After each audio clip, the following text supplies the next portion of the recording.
So, what does disconnected content look like? And I see a lot of this on Facebook and Instagram, where it's just kind of boring.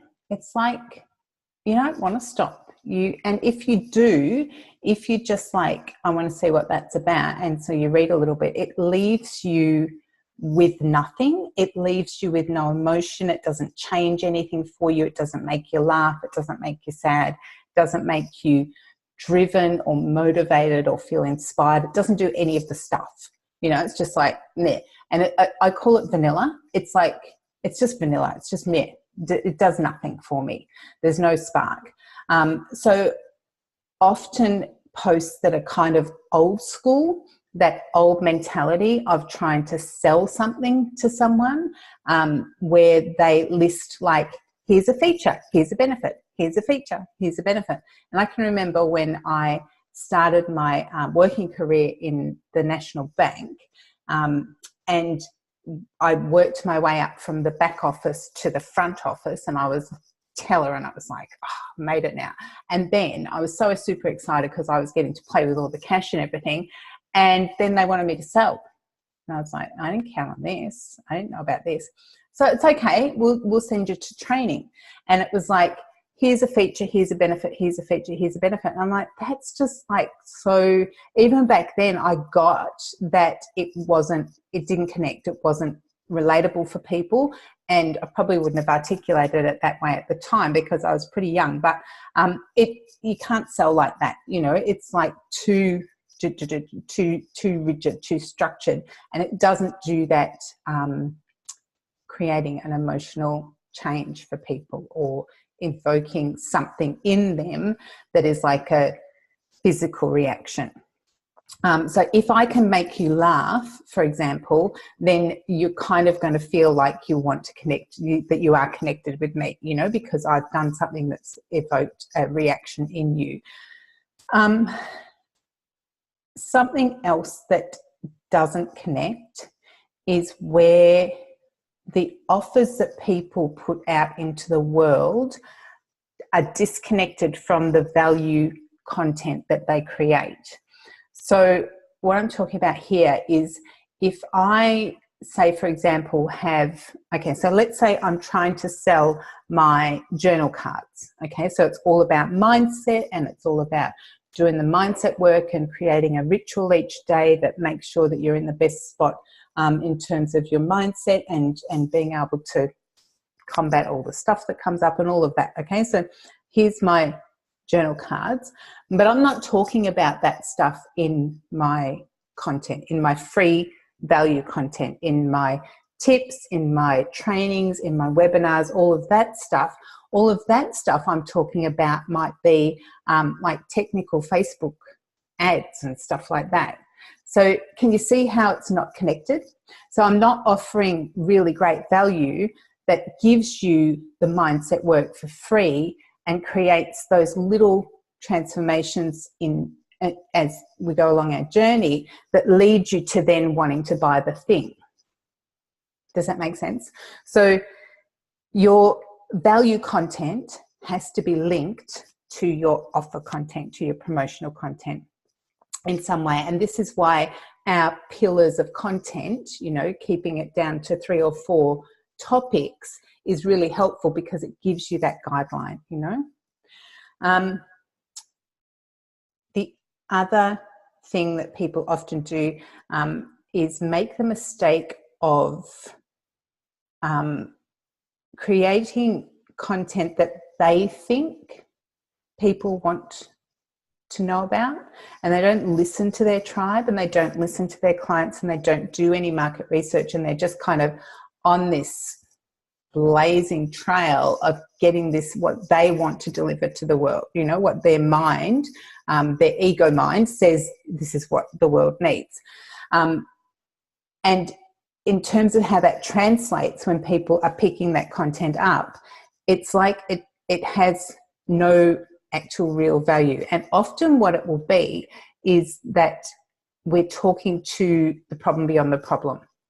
Yeah. So when I come back to the burning boat. So the burning boat is this. So let's say Jess is in the middle of the ocean in a boat, and she's been there for days and she's starving, like so hungry.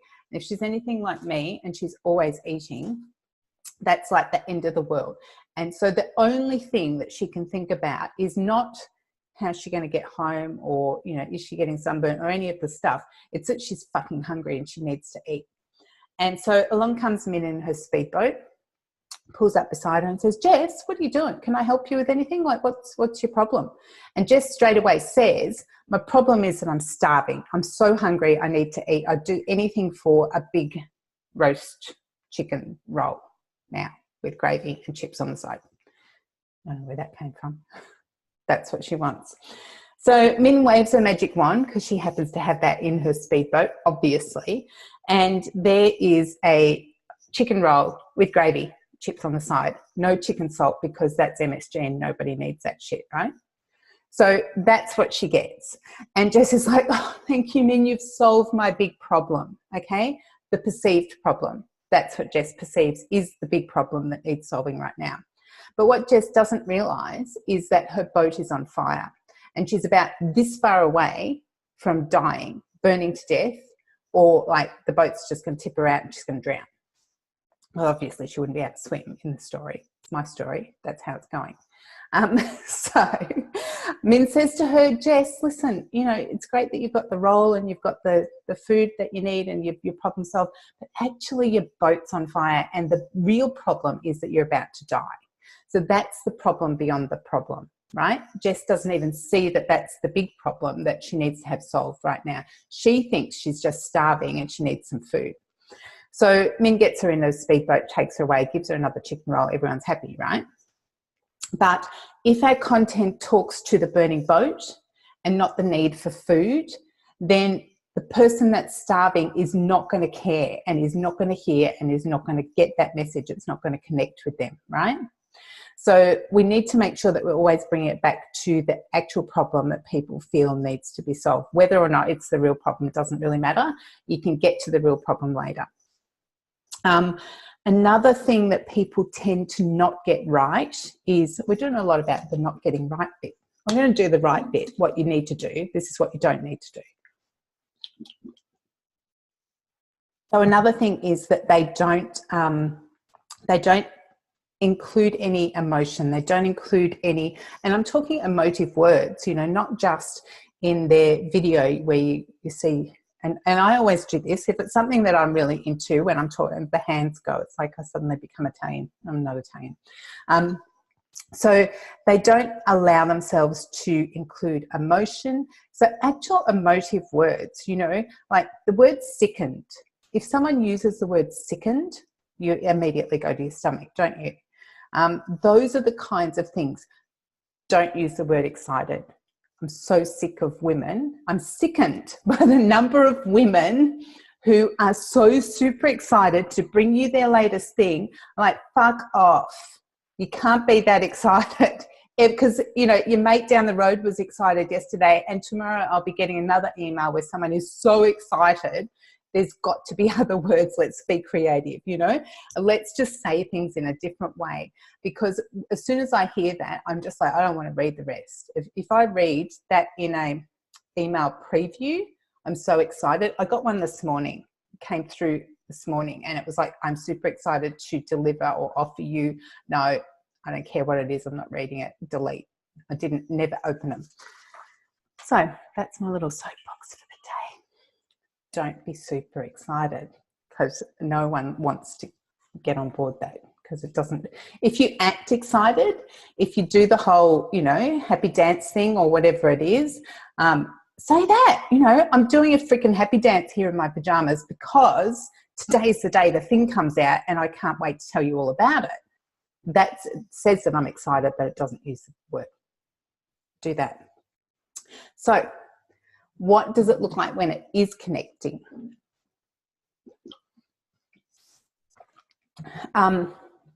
Firstly, you know that your content's connected because people respond to it, okay? So they give you likes and they share and they comment and and they buy from you as well. Oh, and what else they do is they send you messages. I got a Facebook message this morning.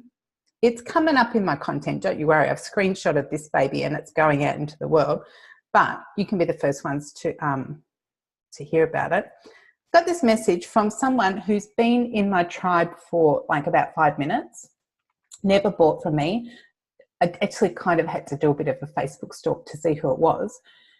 And she said, I just wanted to say I love your latest post. I love your amazing work and love your Facebook Lives. Thank you for sharing you with us all. Thank you for making a difference in this sometimes crazy world. People like you make the world a better place. We're blessed to have you. Merry Christmas. Like, oh, that's when it's connected.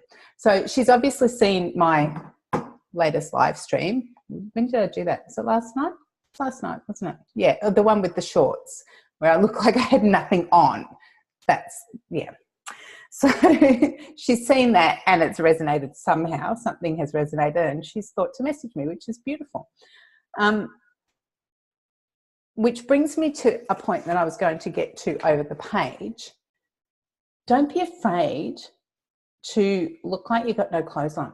Like, don't be afraid to do that, to look like an idiot, because everyone's done that shit and no one dies. Like, when I realized that, it completely threw me out of flow. You can see the point. I watched the video back later because I was like, oh, did I look like a dick? I did look like a dick.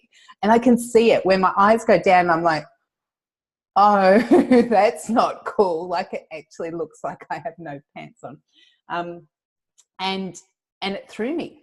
Like, I lost my flow completely. But no one died and I got it back and I had a laugh at myself, and that builds those points of relatedness, you know? So don't be afraid to do that and show a bit of your belly. And the fact is that if you do your Facebook Lives, I'm not looking at anyone in particular, Jess, if you do the Facebook Lives that you've promised me you will do, and that you've been promising me that you will do for, about 2 weeks, this is being recorded. It's going up on the Thinkific website, just so you know. If you did that, you are going to look like a dick. You're going to. It's a given. You're going to look like a dick at some point. You're going to be sitting there looking like you've got no clothes on. It's like the Emperor's New Clothes. That's going to be a thing. You will blush the way you're blushing now. That's going to be a thing. And no one will judge you for it because they've been a dick before. They've maybe not looked like they've been on live stream with no clothes on, but they've been a dick before. They've done something that's embarrassed them and they've blushed. Like, that's that's the human condition. And when you show that in yourself, it creates that relatedness, you know? I remember the first time I swore on camera and I was like, okay, I'm going to burn in hell. I didn't burn in hell. What I did was I attracted people like Caitlin, who swear like a freaking trooper, and that's who my tribe is now. They're these spiritual woo-woo healers and stuff who swear like sailors. That's how it's ended up. And that's because I allow that to happen in my content, you know. So the big rule, the only one thing that you really actually need to know is that if you put a big fat dose of you in your content, it's going to connect. That's it. End of story. You can go home now. Like, just do that. So put as much of you as you can in your content. Put as much of your face, put as much of your belly, put as much of your vulnerabilities into your content, and people are going to feel that it connects. If you allow yourself to get excited, but don't say you're excited, but allow yourself to get excited when you sell something, that's what connects. If you are feeling less than and you're a little bit sad, that's what connects, you know. I've done live streams before where I've cried. That's what connects, you know. I wouldn't recommend it because it's kind of a bit leaves you a bit feeling like you've had strips torn off you when you actually put yourself out like that and in that sort of negative emotional state. But it works, you know. And again, I would never contrive that, and I would never orchestrate that sort of stuff. But if you happen to get a bit emotional and you happen to get a bit teary when you're doing live streams, or if you feel that you need to write about a negative experience or some, you know, shit that's going down for you, the only thing that I will say is not to use your content as therapy. So if, you know, for example, if I've seen entrepreneurs or women do this, where they're having issues with their partner's not supporting their business or whatever it is, and so they vent online and they get that stuff out online. I would never recommend that, because that just kind of gives the whole thing bad juju. It gives it bad energy, and you're much better off to deal with your shit over here, off the camera, offline, and then come back and talk to the lessons that, you know, because the thing is, people do want to know what you're going through in your personal life, and if you can put a spin on it to come back to your business and those lessons that you've learned, then they want to hear that story, you know, because again, that's what builds connectedness. It shows a little bit of you and the behind the scenes and the human condition, but definitely not while it's still a thing, not while it's going on. That's something for afterwards. So this brings me to the, how do you do it? How do you get over yourself and show your belly and show up in a really big, bold and authentic way so that people will connect with the stuff that you're putting out there online? It comes down to this. I've said this over and over again. You've both heard it. Anyone that's watching the recording will have heard it as well. Built that one up, didn't I? I actually didn't mean to. I was going to keep talking, but then I'm like, no, I need more water. Okay, so it comes down to opportunity cost. Okay, you have a choice. You can choose to stay safe and stay hidden and stay in the shadows and just, you know, put out your jargony, corporate-y, vanilla content and put it up with your logo and no photos of you, and you can do that, but it won't connect, guaranteed. It will not connect and people will not relate. And or you can feel a little bit uncomfortable for a time because you will get used to being authentic online. You can get a bit uncomfortable in the beginning. You can look like a dick. You can blush when you do your live streams. You can move through all of those phases until it's just like you're happy to sit there like you've got no pants on and do a live stream, like until it's not even a thing. You don't even check the mirror before you go live. Because if you choose that, not the safe, if you choose that, then your stuff connects and then you make more sales. And it's just a guaranteed thing. Like, that's a fact. So journaling helps. Did you know that? Journaling helps. I said to someone the other day, they said, oh, you know, they were having a rough time of it. No, this was happening and that was happening. And they were doing this and they were doing that, and they'd stopped drinking and they were exercising and the mindset was, you know, coming back, but it still wasn't 100% yada yada. And I just said, do you have a journal? And they said, fuck off, I'm doing all the good stuff. I'm not going to do that as well. And I'm like, well, okay then. But again, opportunity cost. Here's your choices, okay? So the journaling helps. Here's the question. If I was to be the person that I need to be, the one that shows up without apology and in a really authentic way, if I was to be that person now, if I was to be that version of me today, then what 10 things would I not be doing that I'm currently doing? So find 10 things that you would stop doing. And then find another 10 things that you would stop doing. And another 10. So we're up to 30.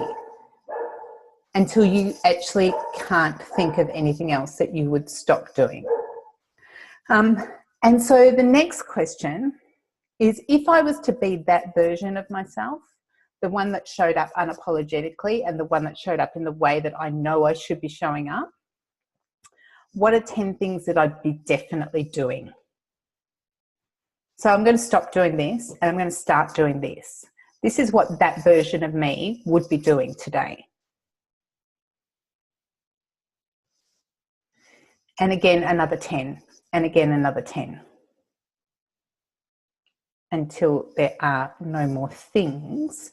And you have a list of all the things that you're going to choose to do in order to show up authentically.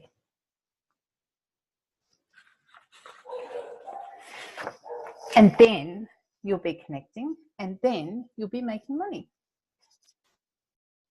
Winning.